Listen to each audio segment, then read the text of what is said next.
pupurihin niya ang Diyos. Kahit may problema yan, magsasabi yan na thank you Lord.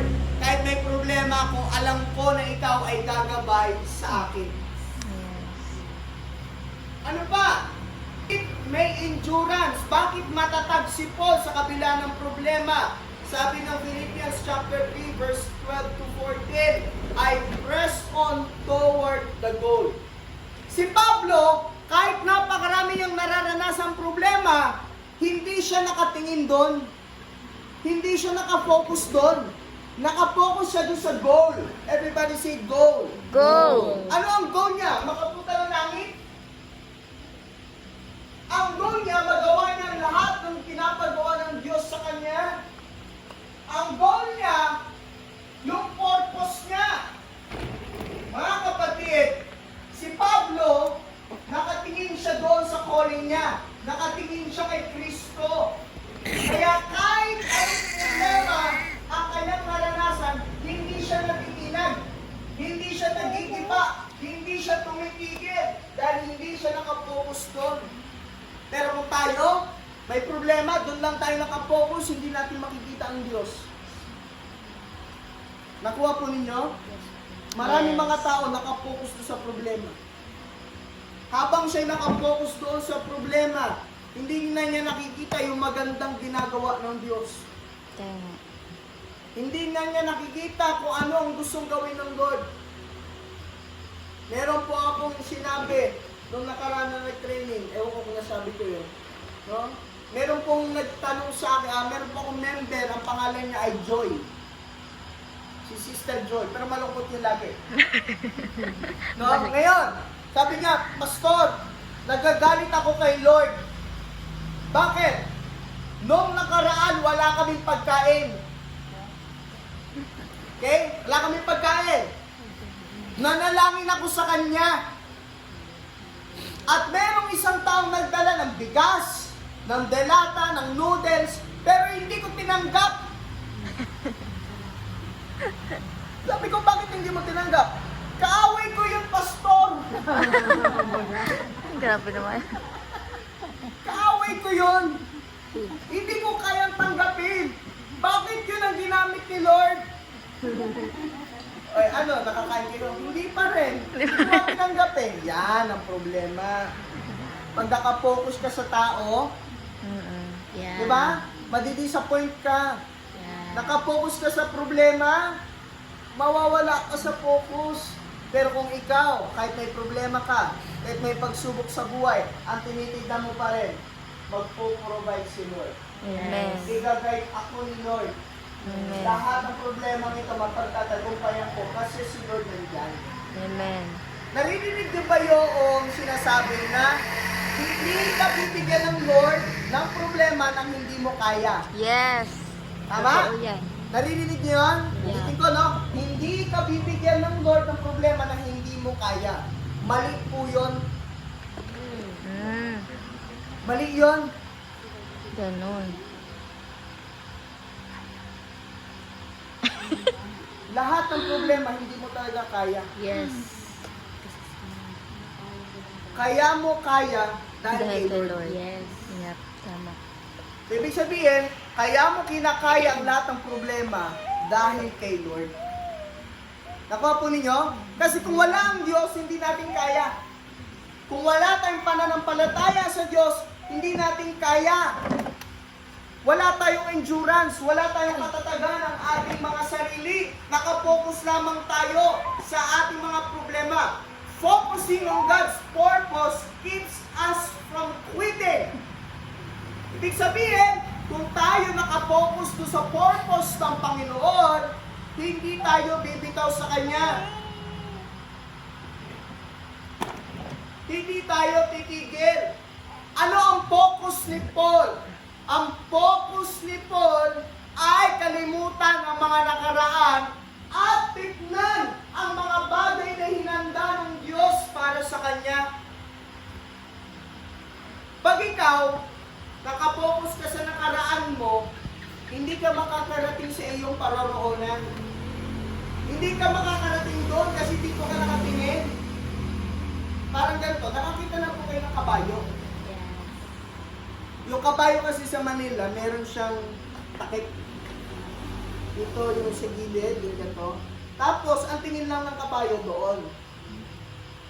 Kaya ka walang makikitang kabayo na nababangga. May narinig ka ba? Dalawang kabayo, nagbanggaan. Di ba? Wala, kasi pag ganun lang yung tingin ng kabayo eh. May focus. Kaya mabilis. Alam niyo kung bakit mabilis ang kabayo? Kasi yun lang ang nakikita niya. Kaya mabilis ang takbo nun. Nakuha ninyo? Pero kapag ikaw, tao, ang tao marami nakikita. Kunwari, ito ang buhay. Ito, pinapagawa ng Lord sa iyo. Dito ka. Kabanalan to, malinis to. May beer. Uy, may babae. Uy, maraming trabaho. Tama? Yes. Nakukuha niyo? O, nagda-diet ka. Sino nagda-diet dito? Uy, bagnet. Uy, matamis. Cake. Wala na. Imbis na ikaw, mabilis ang pagtakbo mo kay Lord, dahil sa mga marami mong nakikita, hindi ka na umuusad. Hindi ka na gumagalaw. Si Paul, hindi siya nakatutok sa nakaraan. So, nasubukan niyo na ba maglakad ng pagganto pero nakaganyan kayo? Ano mangyayari sa'yo? Babangga. Hindi ka makakapunta doon. Si Paul hindi ganun. Yung failure niya, yung kanyang pagbagsak, hindi yun ang naging dahilan para siya ay sumuko. Tandaan po ninyo, if we are going to dwell on the past, mga mistakes natin, hindi tayo makakausad sa ating pananampalataya. Fix your eyes on Jesus. Hebrews 12:2. Everybody say, fix your eyes on Jesus. 1, 2, 3, go. Fix your eyes on Jesus. Ituon mo yung iyong paningin kay Kristo. Amen. Kasi si Kristo yung daan. Yes. Pag wala kang Kristo, maliligaw ka. Kasi si Tama. Kristo yung daan. Amen. Kapag wala kay Kristo, ang lagi mong maririnig kasinungalingan. Dahil si Kristo ang katotohanan. Yes. Kapag ikaw ay wala kay Kristo, ang makukuha mo ay kamatayan. Dahil na kay Kristo at si Kristo ang buhay. Yep. Amen. Amen? Amen. Kaya po, palagi nating alalahanin na tinanggap na natin si Kristo. At kung hindi pa natin tinatanggap ng totoo ang Panginoong Jesucristo, ito yung pagkakataon na maintindihan natin na kailangan natin ng Diyos. Mga kapatid, hindi naman ako magbe-benefit nun. Kayo, dito ako magtatapos. Ako po ay nakatayo sa inyo, sa inyong harapan, hindi bilang isang malinis na pastor. Dahil napakarami ko pong nakaraan. Para maintindihan nyo, sino ba tong maliit na tong nagsasalita? Ako po ay dating drug addict sa Manila. Binenta ako ng tatay ko, 4 years old pa lang ako sa sindikato. Nasubukan nyo na po bang ibenta yung inyong mga anak? Hindi. Ang tatay ko po, binenta ako. Naranasan ko po na mamalimos at kumain ng pagpag. Alam niyo po yung pagpag? Yes. Yung mga tira-tira, yung ibibigay na sa baboy, pero hindi mo na ibibigay sa baboy, titignan ko pa kung merong mga ulam-ulam dyan. Tapos, kukunin ko yung mga tira-tira ninyo sa Jollibee. Yun ang aking kakainin. Ako po ay naging hitman. Alam niyo yung hitman? Inuutusang pumatay ng tao. Bakit? Dahil sa droga. Ako po ay dating ganon.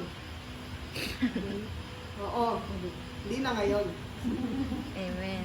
Napakarami ko pong naranasan.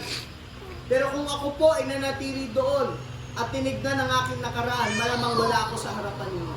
Yeah. Pero dahil sa biyaya ng Diyos at tinanggap ko si Kristo, kaya kong sabihin na ako ay nilinis ng Diyos dahil sa Amen. kanyang banal na dugo at tinanggap ko siya bilang personal na Panginoon at tagapagligtas. Yes, Lord. Thank you, Lord.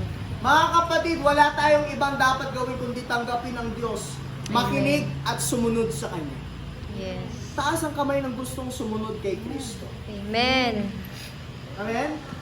Makakapagbago po ng buhay. Amen. At nawa, sa bagay na ito, na hinayag ko sa inyo, si Pablo hindi po sumuko. Tinapos niya ang kanyang tungkulin.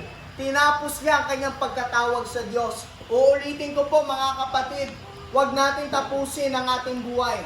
Tapusin natin ang misyon ng Diyos na binigay sa atin. At para maganap yun, na matapos natin ang misyon natin dito sa mundong ito, tanggapin natin si Kristo at siya ay gawin natin Panginoon at tagapagligtas. Pakinggan natin siya at tayo manampalataya. Tandaan po ninyo, bibigay ko po sa inyo ang meaning ng pananampalataya. Ito po ay galing sa isang napakatalinong tao. At ang aming senior pastor, si Pastor Joe. Ang pananampalataya ay pagtitiwala sa Diyos na hindi natin nakikita pero alam nating may magagawa. Ulitin ko, ang pananampalataya ay pagtitiwala sa Diyos na hindi natin nakikita pero alam nating may magagawa.